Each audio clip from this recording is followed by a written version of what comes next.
We're day drinking today. Yeah! Jolly Rancher wine. We're finally back. It's done fermenting, and we're going to see what it tastes like. When did we start this, Aura? February 5th. And today is March 20th, which is over a month and a half. That's cool. It's still bubbling ever so slowly, so technically it's not done, but I'm done waiting. There is a good to fair chance that it tastes terrible. What the fuck are you doing, Aura? Put that away. Okay. So, god damn, just drinking coffee in the middle of filming. Sorry, I'm sorry. No common sense. As I said, there's a good to fair chance it tastes disgusting because fermentation is the process of removing sugar and exchanging it for alcohol. If this has fermented completely, that means there's no sugar in here. So imagine taking a Jolly Rancher, removing the sugar, and throwing in some vodka. It's gonna taste a little rough, but we're gonna back sweeten in case it is terrible. It'll end up fine. Second thing I wanted to mention, and Aura actually brought this up, a better categorization of what this alcohol is a Kilju, which is a Finnish type of alcohol, which is just fermented sugar water. It was a very insightful thing she brought up. That's exactly what I said verbatim. I mean, when you look at all the different types of alcohol, it's closest to a Kilju, sugar water, because Jolly Ranchers are mostly just sugar. Another thing that's been suggested is that it's prison hooch, what they make in prison. But they don't have fermenters in prison. They don't have wine yeast and careful calculations. This is not that. This is a type of Kilju. Fair? I think so. Okay. Yeah. Yeah, I mean, you brought it up. Step number one is to rack it out of the original fermenter into this pitcher. Because what we're going to do probably is add some Jolly Rancher syrup that I made. We're going to add it back in to back sweeten, most likely. But step one, siphon it into here.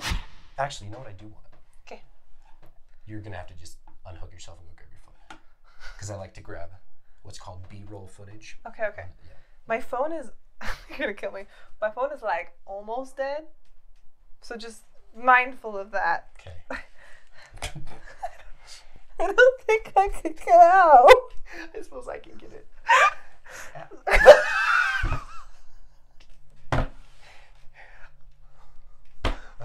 To siphon, you go from high elevation to lower elevation. Okay, yeah. And gravity pulls it all through. I do remember you saying that. And, ooh, yeah, no, it smells pretty. That's a good note before I start this. As this was fermenting, it smelled disgusting. Like hydrogen sulfide, like rotten eggs, which happens when you put your yeast through a fermentation without adequate nutrients, which kind of makes sense. There's no fruit in here. There's nothing in here that could be a source of nitrogen or other vitamins that yeast need. Okay. So, and we're doing it this way instead of pouring it into the pitcher because we don't want to oxidize it. Oxygen will take away whatever flavors are left in here, make it taste flat. Quick, Aura, give me a joke. Your face. But You actually have a very nice face. Thank you. That's why you're doing so well. She's not wrong. Okay, now we're going to take a hydrometer reading.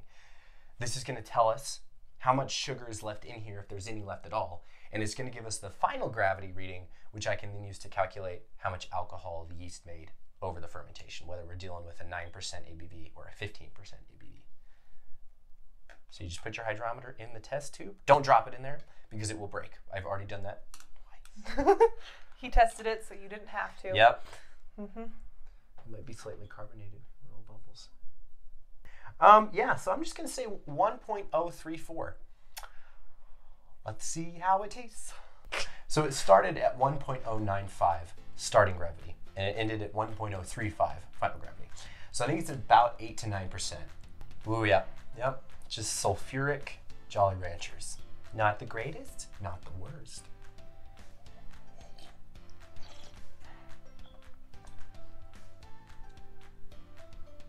Is it good? It's not bad. Okay. It's not nearly as bad as you'd think from the smell. In one hand. What if I drop it? It's glass. I don't know. Okay. It smells like rotten eggs, alcohol, and like a hint of Jolly Rancher at the end.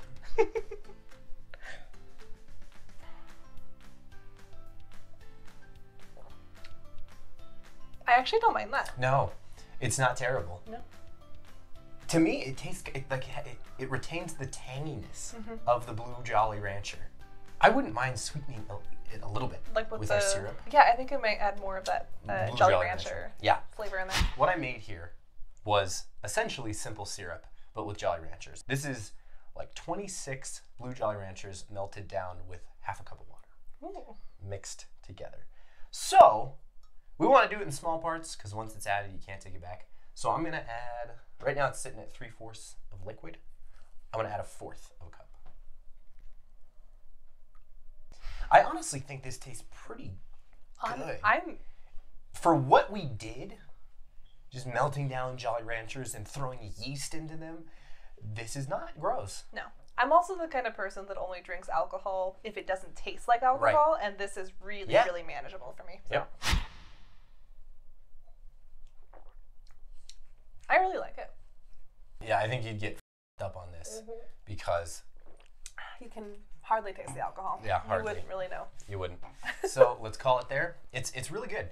I guess that the best way to describe it, honestly, is melting down the Jolly Ranchers. Because we tasted, you remember, we tasted the syrup itself, and that was gross. It was just a lot of sweetness. It was a lot of sweetness. This isn't gross anymore. No. I'm struggling to explain it. I think the alcohol balances it out. Now, to bottle, you siphon.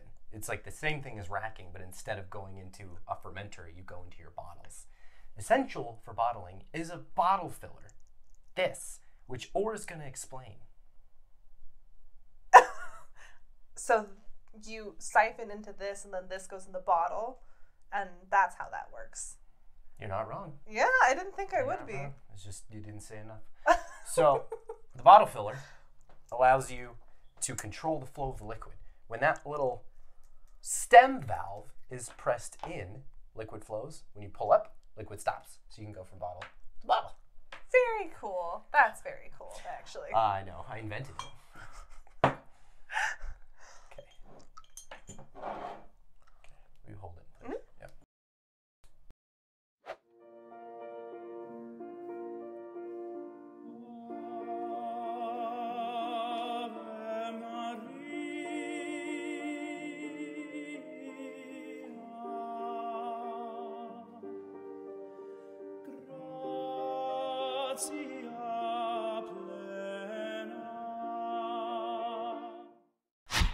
Ta-da! Ta-da!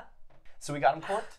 We got 4.5 bottles, 4 700 milliliter, one, still don't know what it is. It's like 500 milliliters probably. And that's pretty good. So what would I do differently next time? Notes for next time. Number 1, I would introduce nutrients into the yeast in a different way. You know, for this, I just used diammonium phosphate, 1/2 teaspoon of DAP. The better way to provide nutrients to either wine or mead, or whatever you want to call this, is through staggered nutrient additions. I will have a video all explaining that, but the basic idea is that you add the nutrients in small dosages over the course of the fermentation so that you get a healthier, smoother, and more complete fermentation. I think that if I did staggered nutrient additions and didn't just use DAP, but used Fermade O, it would go to completion, we'd get more alcohol. Number 2, I would carbonate them. I first need to master that art before I create a video showing you how to do it. But once I figured that out, I'm going to redo this and carbonate it, because if this were sparkling, it would kill. It would be bomb. It would. It would absolutely be bomb. But besides those 2 things, this actually ended up pretty tasty. Agreed. Yeah. I think he should have given me more Jolly Ranchers. That's one thing I would have changed, but that's just me. She ate like 10 Jolly Ranchers. She was like an animal. Just kidding. That's why I couldn't fit into the table.